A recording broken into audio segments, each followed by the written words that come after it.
Meitei ꯄꯥꯉꯜꯒꯤ page ꯑꯃꯁꯨꯡ Meitei ꯄꯥꯉꯜꯒꯤ channel ꯑꯁꯤꯕꯨ ꯌꯦꯡꯕꯤꯔꯤꯕ ꯄꯨꯝꯅꯃꯛꯇ ꯁꯂꯥꯝ ꯑꯃꯁꯨꯡ ꯗꯨꯋꯥꯅꯤ꯫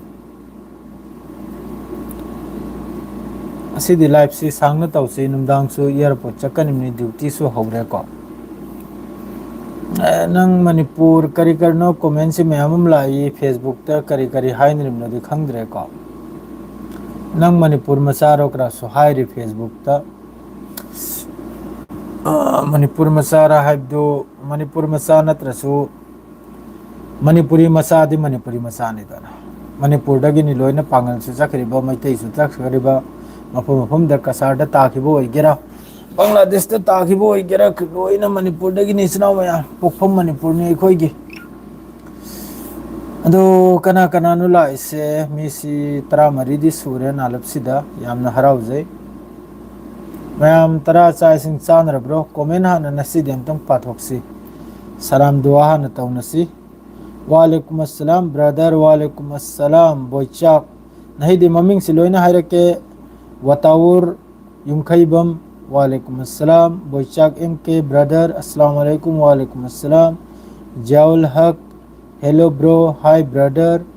ꯂꯣꯏꯅ ꯃꯊꯪ ꯃꯊꯪ ꯍꯥꯏꯖꯔꯛꯀꯦ, ꯑꯗꯨꯒ ꯇꯞꯅ ꯏꯡꯅ ꯄꯥꯎꯁꯨ ꯑꯗꯨꯝ ꯃꯌꯥꯝꯗ ꯄꯥꯎꯁꯤꯒꯤ ꯃꯔꯝꯗꯁꯨ ꯅꯩꯅꯔꯝꯁꯤ, ꯃꯤꯗꯜ ꯏꯁꯁꯤꯒꯤ ꯃꯇꯥꯡꯗꯁꯨ ꯈꯖꯤꯛꯇꯪ ꯅꯩꯅꯁꯤ ꯃꯌꯥꯝꯒ꯫ ꯆꯔꯀꯣꯜ ꯏꯁꯤꯡ ꯁꯥꯕꯤ ꯆꯔꯀꯣꯜ, ꯏꯁꯇ꯭ꯔꯦꯠ ꯑꯣꯐ ꯍꯣꯔꯃꯨꯁꯀꯤ ꯄꯥꯎ ꯍꯥꯏꯔꯛꯎ ꯕ꯭ꯔꯗꯔ, ꯏꯟꯁꯥꯜꯂꯥ ꯍꯥꯏꯖꯔꯛꯀꯦ꯫ ꯑꯍꯥꯟꯕꯗ ꯑꯃꯨꯛꯇꯪ ꯑꯩꯈꯣꯏ ꯃꯌꯥꯝꯁꯤ ꯁꯂꯥꯝ ꯑꯃꯁꯨꯡ ꯗꯨꯋꯥꯁꯤ ꯑꯃꯨꯛꯇꯪ ꯇꯧꯅꯈꯤ ꯆꯥꯕꯅꯤ ꯃꯌꯥꯝ ꯇꯔꯥꯁꯦ꯫ ꯁꯛ ꯃꯥꯏꯁꯤ ꯎꯅꯗ꯭ꯔꯤꯕ ꯃꯌꯥꯝ ꯄꯨꯝꯅꯃꯛꯄꯨ ꯏꯠꯀꯤ ꯂꯥꯟꯁꯤ ꯑꯃꯨꯛ ꯍꯧꯔꯕ꯭ꯔꯣ? ꯂꯥꯟꯁꯤ ꯍꯧꯕꯒꯨꯝꯕꯅꯤꯗ, ꯂꯥꯟꯁꯤ ꯍꯧꯔꯦ ꯍꯥꯏꯔꯁꯨ ꯌꯥꯔꯦꯀꯣ꯫ ꯀꯥꯕꯛ ꯑꯃ ꯍꯧꯖꯤꯟꯕꯒꯨꯝꯕꯅꯤ ꯂꯥꯟꯁꯦ꯫ ꯖꯦꯍꯛ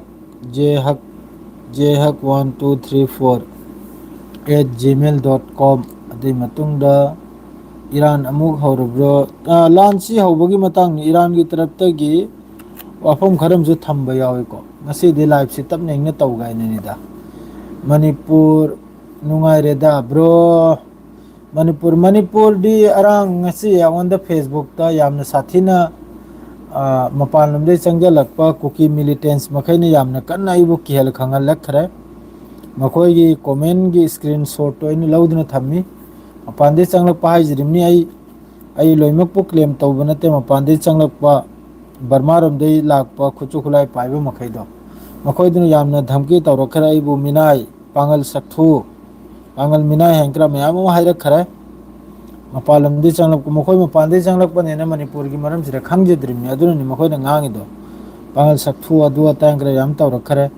ꯌꯥꯝ ꯅꯨꯡꯉꯥꯏꯇꯦ, ꯑꯗꯨꯒꯤ ꯑꯟꯁꯥꯔ ꯁꯣꯏꯗꯅꯃꯛꯀꯤ ꯃꯩꯇꯩ ꯄꯥꯉꯜꯒꯤ ꯇꯔꯞꯇꯒꯤ ꯍꯜꯒꯅꯤꯀꯣ ꯂꯥꯏꯐꯁꯤ ꯂꯣꯏꯔꯒ꯫ ꯂꯥꯟꯁꯤ ꯏꯔꯥꯟ ꯑꯃꯁꯨꯡ ꯏꯖ꯭ꯔꯥꯏꯜꯒꯤ ꯂꯥꯟꯁꯤ ꯇꯜꯂ ꯍꯥꯏꯔꯛꯀꯦ ꯃꯌꯥꯝꯗ꯫ ꯏꯔꯥꯟ ꯑꯃꯁꯨꯡ ꯏꯖ꯭ꯔꯥꯏꯜꯁꯦ ꯍꯧꯖꯤꯛ ꯌꯥꯝ ꯀꯟꯅ ꯂꯥꯟ ꯇꯧꯅꯔꯤ꯫ ꯂꯥꯟ ꯇꯧꯅꯔꯤꯁꯤ ꯃꯑꯣꯡ ꯑꯃꯗꯅꯤꯀꯣ꯫ ꯃꯌꯥꯝ ꯆꯥꯛ ꯏꯁꯤꯡ ꯎꯅꯔꯕ꯭ꯔꯣ? ꯆꯥꯛ ꯏꯁꯤꯡ ꯆꯥꯅꯔꯕ꯭ꯔꯣ ꯃꯌꯥꯝ? ꯄꯥꯎꯗꯤ ꯃꯌꯥꯝ ꯑꯃ ꯂꯩ ꯍꯥꯏꯔꯛꯀꯅꯤ, ꯇꯞꯅ ꯏꯡꯅ ꯍꯥꯏꯔꯛꯀꯦ ꯄꯥꯎꯁꯦ꯫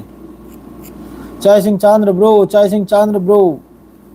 ꯂꯦꯕꯅꯟ ꯒꯣꯔꯃꯦꯟꯅ ꯈꯣꯡ ꯃꯤꯠ ꯇꯥꯡꯕ ꯃꯥꯜꯂꯤ꯫ ꯃꯥꯅꯤ, ꯑꯁꯦꯡꯕꯅꯤ, ꯂꯦꯕꯅꯟ ꯒꯣꯔꯃꯦꯟꯗꯤ ꯑꯁꯤꯕꯒꯨꯝꯕꯅꯤ꯫ ꯏꯔꯥꯟ ꯀꯃꯥꯏꯅ ꯇꯧꯈ꯭ꯔꯦ? ꯏꯔꯥꯟꯁꯤ ꯅꯨꯡꯉꯥꯏꯔꯤꯀꯣ, ꯃꯗꯨ ꯑꯩꯅ ꯁꯤꯗ ꯃꯌꯥꯝꯗ ꯑꯩ ꯐꯦꯁꯕꯨꯛꯁꯤꯗꯗꯤ ꯃꯌꯥꯝ ꯋꯥꯔꯧꯕ ꯌꯥꯗꯦꯀꯣ꯫ ꯑꯩꯅ ꯄꯥꯡꯒꯜ ꯃꯆꯥ ꯃꯌꯥꯝ ꯑꯃ ꯃꯆꯤꯟ ꯃꯈꯥ ꯀꯥꯝꯂꯛꯄꯗꯒꯤ ꯑꯩꯈꯣꯏ ꯃꯩꯇꯩ ꯄꯥꯉꯜ ꯃꯆꯥ ꯃꯌꯥꯝ ꯑꯃ ꯑꯣꯏꯅ ꯕ꯭ꯂꯣꯛ ꯇꯧꯁꯤꯜꯂꯝꯅꯤꯀꯣ꯫ ꯌꯨꯇ꯭ꯌꯨꯕꯇꯁꯨ ꯃꯤ 13 ꯑꯩꯅ ꯕꯦꯟ ꯇꯧꯁꯤꯟꯈ꯭ꯔꯕꯅꯤ, ꯃꯌꯥꯝ ꯋꯥꯔꯧꯕꯤꯒꯅꯨ꯫ ꯑꯗꯩꯗꯤ ꯐꯦꯁꯕꯨꯛꯇꯗꯤ ꯃꯤ ꯀꯝꯁꯦ ꯀꯝ ꯃꯤ 150 200 ꯁꯨꯔꯅꯤ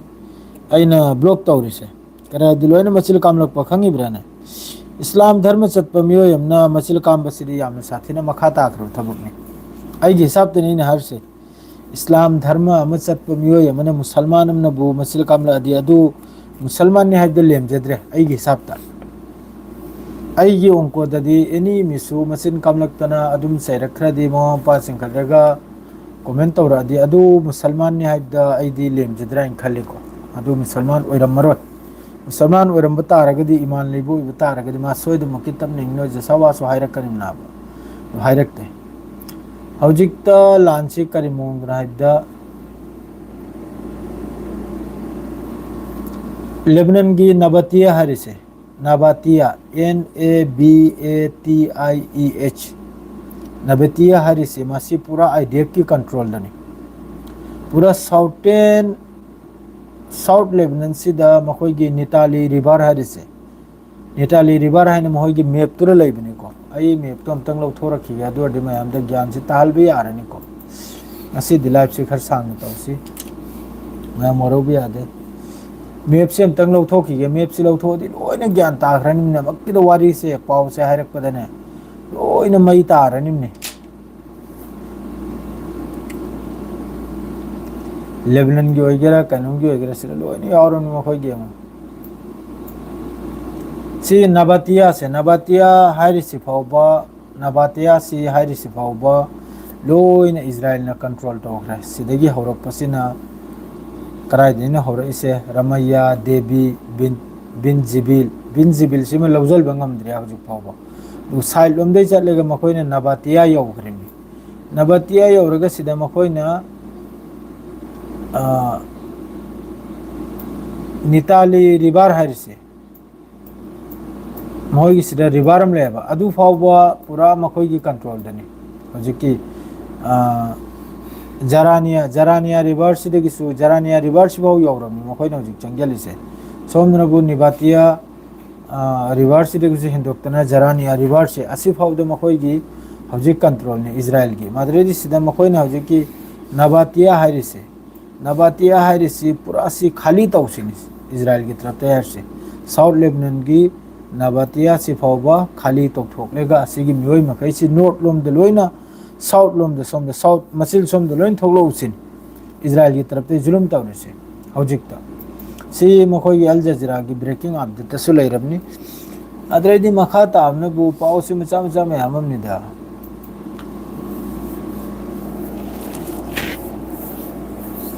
दिल्लम की मतंग दसु यामना कन्न वारी से सानरे होजिक यूएस अमसुंग ईरान की मरक सिदने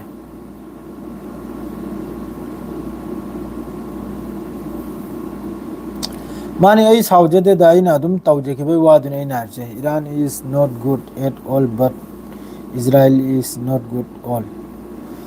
ईरान सु फत्ते हरे इजराइल सु फत्ते हरे चुम्मी नहक नार दो आई याय अदुई वाफम दो Iran so matamamda adu amna phabanate maduga Israel budi Israel is not good to Israel side hawbudagi good oidrini hojuk phawda bro kasar gi maitai officer IPS IAS father of the late doctor phawbudo habiri se leite Guwahati asuk chawbasida bro kasar gi maitai officer IPS IAS father of the late doctor afawba Habiri se leite Guwahati asuk chawbasida MK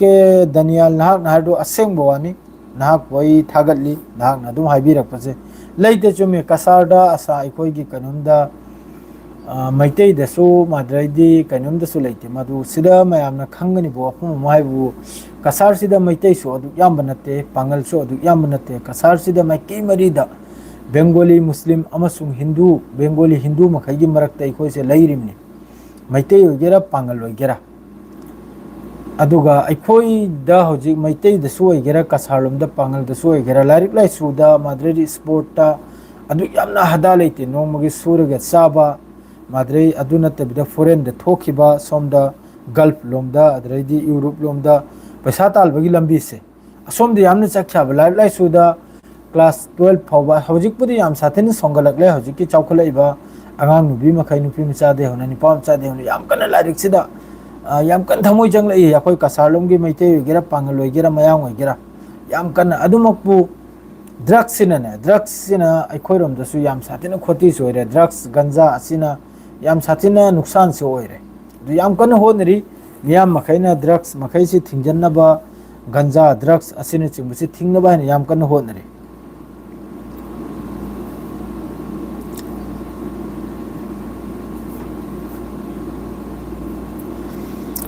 Iran की सिफाइदा recruit तौजगे यागद्रो यागनी करिगे यारोइदौरी अदुसु यामतमदे यागनी सोइदमक्की एंगो हौजिकता सिदा Donald Trump ना Iran दा 300 million ले billion ला अदुगिसु ऑफरम पीबगी वानी Iran की मनुंग सिदा offer पुनमक से पीरेगा straight of Hormuz की मतांग दसु अतै अतै दो ऑफर मयाम पीरे ईरान की फ्रीज द थमगिबो पैसा मखै दिसु थादोगे हाइरे अमेरिकाना अदुगा अमेरिकाना हाइरिसिनबु करिनो हाइबदा फ्यूचर द लाकदरबो पुंसीदा ईरान से न्यूक्लियर सादबा एक नंबर दुई नंबर द ईरान द लेरिबा हुजिकी uranium investment of 60% investment of लेरिबा यूरेनियम दो अदु पिथोरो उसिनि हाइरिसे ईरान दा अदु ईरान की सुप्रीम लीडर ना अदु यादाबा मासिदा मक्का अरांगी लमतेना सौबा रिपोर्ट अमा थोकलाइसिनबु पाउसे मयाम लाइको इन तलतलब मिसी याम हलगाइन तौरिमने लाइव नालब सांगले विश्वजीत मोइरंग थेम नालब सांगदिरे लाइव सी नालब मिनिट 10 रमते सुरिदा वाली लाइव होरक्तरे येमो इजराइल हाइरो से को इजराइल से रिफ्यूजी देश हमने सेंगना द मखोय से रिफ्यूजी मपानदगी चंगलकलेगा ताहलखिबा मियोय ngang मखोय से फ्रांस लोमदे जर्मन लोमदगी हिटलर की जमाना द तांथोरकपा अदर फिलिस्तीनी मखैना खंगिब्राने जिस तरह सेंगना द हजिक मपानदगी चंगले इदो रिफ्यूजी मयाम अदुगुमन मखोय से फिलिस्तीन केनान हाइबसे चंगख्रिमना चंगबे मतुंगदा तल तौरगा असाइगी अरब मखैसिना अखोयगी करी हाइने हाइबदे अखोयगी बेहिया पने से असिदे चतखिबा नुपी की दंदा फंदा चतखिबा अदुना मरम ओइरेगा होजे मखोयना खोंग से चौजल खरिमनी फिलिस्तीन सिदा नत्रदि फिलिस्तीन दा मखोयगी औकात नते फिलिस्तीन दा मखोयना चंगनिबा सिदा होजी स्ट्रेट ऑफ हॉर्मुज सिदा अइने लोइतेन नुंगाइतो पाव हाइबु अखोय इंडिया की पावनिको इंडिया का मरी से समझलागा हौजी अरांगदगी ईरान दगी एलपीजी ओइगेरा एलपीजी गैस ओइगेरा माद्रेदी ऑयल क्रूड ऑयल ओइगेरा असिपुन मक्सी लोइना ट्रेन की लंबी दा पाकिस्तान ओइरगा लोइना चाइना रशिया से चलिबनि अरांगदगी हौरसे सी ट्रांजिट से अदुदगी सु हेंदोक्तना मक्का रशिया की चाइना की मखोई ऑयल टैंकर से अमक्का स्ट्रेट ऑफ हॉर्मुज तगी मयाम चलिबनि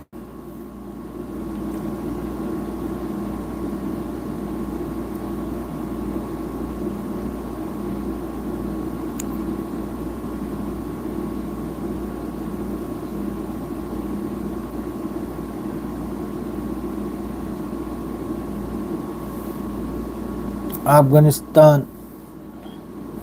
लीजियो अफगानिस्तान मैते पांगल चैनल से लौरांग मसा की पाव पीदरे कईदौरगे पाव अइना पिरममनि रहमान दजीज हौजिकति अदुम लाइव तोइने इनथोकलकले दन लाइव तोइन थोकलकले अदुम पाव दु मथंग मथंग अदुम हाइजरागे अदु नुंगाइतबा हाइबुबु करिवानो हाइबदे हौजिकि अखोयगी इंडिया से अइगी मुलुक इंडिया से हौजिकसु थाव तेल मैम वारिमनि गैस लांग असिदा अखोयगी इंडिया की गवर्नमेंट ना हौजिक फावबा ईरान को वारी में सानदे को हौजिकि वारी में सानदे हबदि स्ट्रेट ऑफ हॉर्मुज सिदे सुमसु ब्लॉक ओइदन लैरमनिना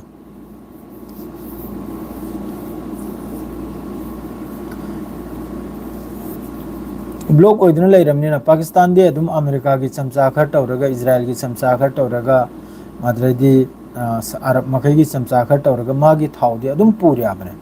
असिदा अखोयगी इंडिया से खक्तनी को हाउरिसे सेंगना हाइबदे अखोय इंडिया से खक्तनी सिदा होजे गाजा दसु ngasi मिसी लेबनान दसु मी तरुक तरे नि ngasi गी निमित्त सहिद ओइग्रिबा इजराइल की स्ट्राइक ता सोमनरबु नुमदांग ओरकनी ईरान की आइसलैंड मखैदा अमेरिका की तरफ तगी इजराइल की तरफ तगी एयर स्ट्राइक तो लेपते हौजिकता ईरान की एयर स्पेस पूरा क्लियर नि अमसुंग ईरान की एयर डिफेंस पूरा सिस्टम नि करिगादि मखोयना लोना लान तोबसे हौजिकसु ईरान की मकोक चिंगलबा मखोयगी कालिबाफ ओइगेरा पेजेस्कियान ओइगेरा माद्रे मखोयगी ईरान की सुप्रीम लीडर न फावा अमेरिका की मथकता हौजिक लुपामगी 0% थाजब लेतेसिन बस ईरान न ताकपीरिसिनबु करिनाइबदा अमेरिका अमसुंग इजराइल न वखल तारसिनबु मिसाइल न नोंमै मरु न वखल ताइसिनिसि कालिबाफ की स्टेटमेंट निको इजराइल अमसुंग अमेरिका न वखल तारसि ईरान की मिसाइल अमसुंग ईरान की नोंमै मरु न अदु वासिदि हौजिक मखोयगी हौजिकि सिसफायर डील नाइने करा ईरान के तौरिसे सि ईरान न मखोयबु समझाइरिमिसिनि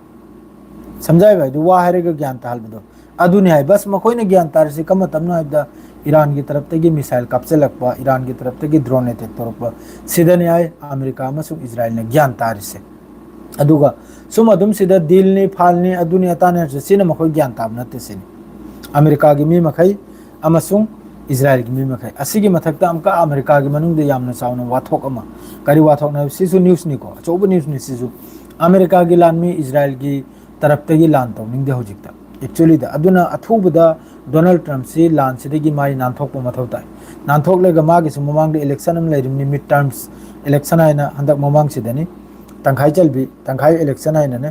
मिड टर्म्स माई थांगलपदा अदुगे इलेक्शन सी जीती बेदमक्ता हौजि मागी पार्टी से याम साथेन लेखा ताखराब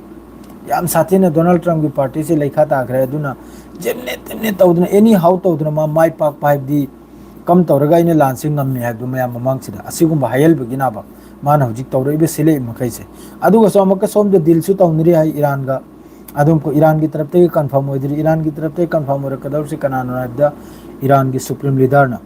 aduga donald trump na som ka sida haria ba sigi dil sigi ya du yamna athub na taina tapna wari sanu sin donald trump na je adu yam thubai ma thauta de sin iran ga dil tawbai da makta si donald trump की मागी वहाई नि को से हमेशा सिगुम वहाई Alto फाल्टो वहाई से दुम गांगन लेरमनी हौजिक लान से करादना दो साउथ लेबनान दने साउथ लेबनान से दा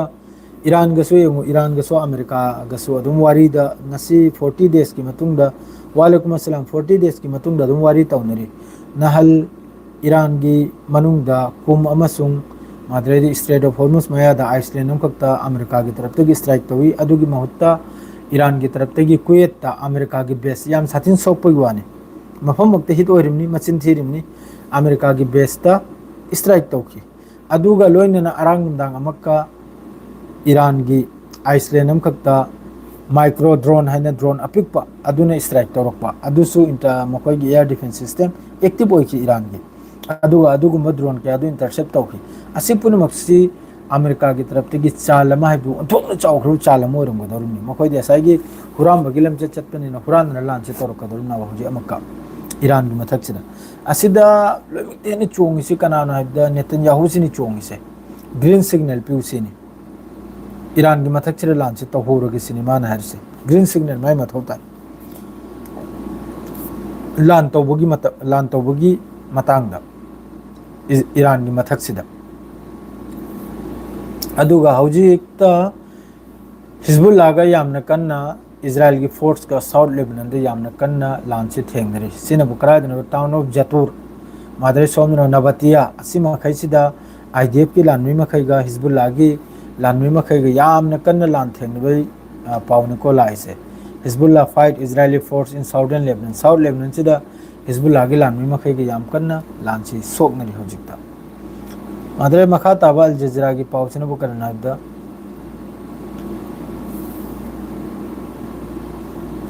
कतर की तरफ तक ये रिजेक्ट और खरे परमानेंट स्ट्रेट ऑफ हॉर्मुज की ट्रांजिट फीस से टेम्पोररी और डी आई सिनी हाई न बताना भी यानी सिनी कतर की तरफ तक है इसे अदुगा ईरान की तरफ तक दी टेम्पोररी नते को हो जी स्ट्रेट ऑफ हॉर्मुज तो जी पैसा लगोदर से टोल टैक्स लगोदर से परमानेंट ओइन लगोदर में सीधा कतर की तरफ तक रिजेक्ट और खरे permanent strait of Hormuz transit fee से ट्रांजिट की दमकता फीस अम लगोदर से ऐसे कतर की तरफ तक रिजेक्ट और खरे सी मखोगी अल जजीरा दसो फोंदो रखरे को सी की पाउस है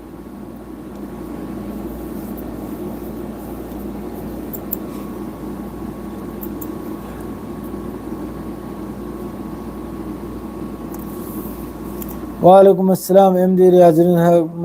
may Mary be blessed with a beautiful smile. Thank you bro.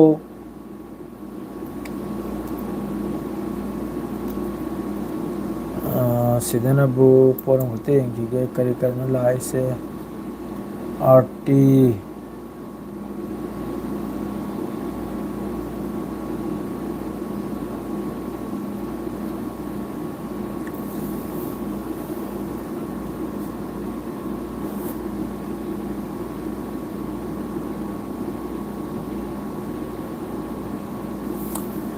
Israel की मियोय मक्का नहारिया दा नॉर्दर्न इजराइल दा नहारिया दा हिजबुल्लाह की तरफ तक रॉकेट कापचा लगपगी वानी नहारिया हारी मफम से हिजबुल्लाह की तरफ तक सिसु मकोई की rt.com द फोंदोरप पाउन को इना दुम पाउ से मथम मथंग एंड्रीम करीगुम पाउ से हुजिकी लाख पर है हुजिकी पाउ से करीमता हेल्प लाखता को इसरा में वारी सांद्रे दिल से फाइनल होइद्री फाइनल होइबगी मतुंग द सोइदमकी पाउ से थोलकनी करिनो करम ना वालेकुम अस्सलाम bro he is a good man but he is not sarkasi woman support to leader हंदक अमुक हंदना वार तौरदी इजराइल से पुमतुम तुमग्रनी यारे अईगी वाखलददी ईरान टैक्स लौरिसे चुम्मी हाइना खली माने टैक्स लौरिनी ईरान की कंट्रोल दनी स्ट्रेट ऑफ हॉर्मुज अमसुंग ईरान अमसुंग ओमान की कंट्रोल दनी असिदा ओमान की मथक्तसु डोनाल्ड ट्रम्प ना बैन तौबा अदरदी एयर स्ट्राइक तौबगी धमकी ग्रा मयाम तौखरमनिको अदुमकपु ओमान की पूरा सपोर्ट ईरान से हमेशा लेरिनी एनी टाइम्स ता अइना सिदा लोमतेन नुंगाइतबा हाइबु पाकिस्तान गु मन समझागरी तौरगा ईरान दगी थाव चुमथोकली अमेरिका दगी थाव चुमथोकली पैसा चुमथोकली अखोइगी इंडिया सिगी फॉरेन पॉलिसी सिना हुजुक फावबा ईरान दई थाव लोबगी वासो हाइद्रे कनाबु किरिम सिने अइना हुजुक खंगनिंगिसे ना डोनाल्ड ट्रम्प बु किरिब्रा ना बेंजामिन नेतन्याहू बु किरिब्रा अखोइगी इंडिया की प्राइम मिनिस्टर सिना ज्ञानम ताद्रे करगादि इंडिया दसो हुजुक थाव से तांगलानि याम साथिना साउथ लेबनान सिदने हुजुक जुलुम तौरसे असु यामना जुलुम तौरसिदसु सिगी नाकल जिरे लैरिबा इस्लामिक कंट्री मखैसिने वाहै कलामम तौदे सेंगनाबदा रशिया की वारी रशिया सी याम साथिना रशिया दा हुजुक 13,000 मियोई की युमदा हुजुक कारण चमदे रशिया दा हुजुक ड्रोन चमगा चात्रुक लिसिंग नि रशिया की लाना है मोंगम निको यूक्रेन की तरफ ते कापचल पसी ड्रोन लिसिंग अमा ड्रोन चमगा अदुनी रशिया की तरफ ते कापचल सिसु ड्रोन लिसिंग अमा ड्रोन चमगा अदुम कापचनरिनि अदुगा यूक्रेन की तरफ ते रशिया की ऑयल फैसिलिटी कयामदा ड्रोन स्ट्राइक तौखरे मदुगा यूक्रेन दसु महोइगी जखोरसी हाइब्रा जखोरपी हाइब्रा अदुदा याम साथिना रशिया की तरफ ते ड्रोन अमसुंग मिसाइल अदुगा यूक्रेन की तरफ ते कापिसिना अयामबदा ड्रोन गांगतनिको अदुगा रशिया की तरफ ते कापचल इसनबु ड्रोन अमसुंग मिसाइल ने मखोइगी इंटर आईसीबीएम क्राइडो इंटर कॉन्टिनेंटल बैलिस्टिक मिसाइल क्राइडो अदुनी रशिया ना सीजन रइसे यूक्रेन की मथक्ता अदो हौजिक करिगुंबा सिगी मतंग से देमो हौजिक फौबा अमेरिका ना लान तौद्रिबा इजराइल ने लान तौद्रिसे अदुम तौद्रिम नते जनाव सिंह करिगादी ईरान की लांगजल की भाई मखोई उराबा ईरान की कैपेसिटी से मोई खंगयाबा ईरान की न्यूक्लियर वेपन से कम बनो है स्ट्रेट ऑफ हॉर्मुज है ईरान की न्यूक्लियर वेपन नाबा न्यूक्लियर वेपन से ईरान की ने स्ट्रेट ऑफ हॉर्मुज है न्यूक्लियर वेपन साद्रसु या ईरान की दमकता ईरान की मिसाइल ने सु काफी ने ईरान दे लेबो मिसाइल है ने सु काफी ने इजराइल बु परेशान तौबै दमकता अमसुंग अमेरिका बु परेशान तौबै दमकता मखोय हौजिक सु परेशान होइरिमने हिजबुल्लाह की ड्रोन एफपीवी ड्रोन ना हौजिक मखोय याम साथिने परेशान ने आईडीएफ की लानमी मखैसे मखोय की बुलडोजर थंफम लेते मखोय की मरकाबा टैंक थंफम लेते मखोय की लानमी पुनिंगाय गाड़ी थंफम लेते करिगायदि ऐसा हिजबुल्लाह की ड्रोन सिने मरम ओइरेगा हिजबुल्लाह की ड्रोन सिना मखोय की मफम दुर हिट ओइरिमनी चाप चुम्बिदे पालुरिमनी अदुना हौजिक की मतम सिदा हौजिक की वारफेयर से करिनो हबदा वारफेयर से हौजिक ता ड्रोन की मतमनी मिसाइल अमसुंग अखोय की न्यूक्लियर वेपन की मथौ ताद्रे ड्रोन फजन लेइरबा अमसुंग मिसाइल फजन लेइरबा ते करिम त मथौ ताद्रे लान की दमकता वालेकुम अस्सलाम क़यामुद्दीन MK Tariq Aribam, hi, America, Israel country is the largest country in the United States where Chingdri Karino in English na lakhre ne hen hoibo. Wall map Israel lauthok khiba yare hai jabani. Lauthok khiba ya abdi China की तरफ तगी मखोई की map तगी ने मखोई की Google GPS map तगी Israel Hariba मयक से मुथत खरम ने चनाव सिंह बस अखोई की खाव पाइबा खरना दुम इजराइल हन थमिने मखोई की इजराइल आइबा कुनो देश कुनो स्टेट कुनो कनम लेते मखोई से रिफ्यूजी मपानदे संगलकपनी को मपानदे संगलक लेगा फिलिस्तीन सी केनान हाई फिलिस्तीन सिबु तल तौरगा मखोई सिना लौजल खिबनी मखोई की कुनो देश लेते मखोई की कुनो कनम लेते अदुगा सोमना फादरलैंड अदरलैंड हाइंकरा सखिबकरा यावरमनि को मियोय खरम सु चत खरमनी फादरलैंड दे मी सान यांखयम सु मणिपुरी मा लेबाक तगी खजिक्तंगदी लेबाक तो खजिक्तंग कोमगन मा यांगनी मा रंग खल्ली आइगी वाखलदा लुमलम बदो खजिक्तंग ने साइगी वेट तो मी सनी यांगै जखरे चाही सिमदा काबक यामन मखोय पुथोकनी हाइनी पुथोइसि करिगिना दा इजराइल मन के पूरे से मखोय बु नान स्त्री तक लेगा सेटल गाइन नते चागोर खललबे पूरी निसिम जु खंगौ करगादी हानदी गजा दगी चलेगा मी चागोर खलमी थबुक सुरमिदो हजिक्ति गजा सु पूरा मखोय ने येलो लाइन अमा लाइन हाइन तौग्रमनिना सोमदगी पूरगा होमदे रिफ्यूजी मखैबु चागोर थबुक सोहल बगी मिनाय खलल बगी पूरिम नाबा क्लियर वानी सी सी क्लियर ने अइन हाइरम नते मी की वेबसाइट ते लेरमनी मखोय दे थबुक सुनिंगा मी वाटपा अदरदी लंबी लतांग सेंनिंगा मी वाटपा अदु मखै दु जॉब पीरेगा मखोय मखै दु खंगिब्रने वर्कर ओइन पूरिम नाबो अदुगा सोमना बॉय खोय की मांग की बा ट्राइब निकरा हाइस नरिम नाबो इजराइल ने खंगिब्रने असल चुमी मखोय की मांग की बा ट्राइब नि अदुरसु मांग दना लाइख्रमनिना फजना बुदी वेलकम तौखि तौख्रगसु मखोयने सुरु दौरसे कैनो सरok सेंगुबा नाफी का उबा अदु मखै दु सुरु दौरिम नाबो अदु हंदै मतंग से करिगुम्बा इजराइल ना हरकत तौने से थाजद्रे इजराइल अमसुंग अमेरिका ना सीरसु लान तौरुरै ईरान की मथक अइगे हिसाब तने हरसे करेगा दि लान तौगाडी नहन मखोय लान तौबा याखरम हजु फाउ तौद्रिसिना दि मखोय सु कीबम पोकले ईरान से कीरे ईरान की तरफ तगी मिडिल ईस्ट लेरिबो बेस मखै थुगाई रक्तौरिसे उराबा अदुगा असाई प्रेस टीवी दो फोंदोरकबो पावमनबु लान तौनरिबगी तंजासिदा यूएई यूनाइटेड स्टेट ऑफ अमीरात एखोयगी यूनाइटेड कनमना यूएई ना हारेगा को यूएई ना याम साथीना कनम तौखिबगी वानी मतेंग तौखिबगी वानी असाइगी मोहगी प्रेस टीवी सिदने लान तौरिबगी तंजासिदसु मतेंग तौबा अदुगा लान सिदसु यामना चाउना सरुप याखिबा असिगी पाउसिमा साइ प्रेस टीवी दे फोंदोरयाबा ममांगदना बो हाइरमी ईरान की मनुंग द मखोयनि स्ट्राइक तौबा यावे हाइना होइकनाबु मतेंग सु तौबा अमसुंग स्ट्राइक सु तौबा यावखरे ईरान की मथक्सिदा अदुना करिकुम्बा लान से औरप तारगदि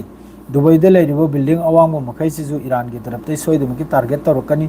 अदुगा सिदे जो तो मखोयगी लेरिबो जो लेरिबो मखोयगी बेस मखैसे सोइदमकी ईरान की तरफ तै स्ट्राइक सोइदमकी चाउना तौरकनी असिदा इन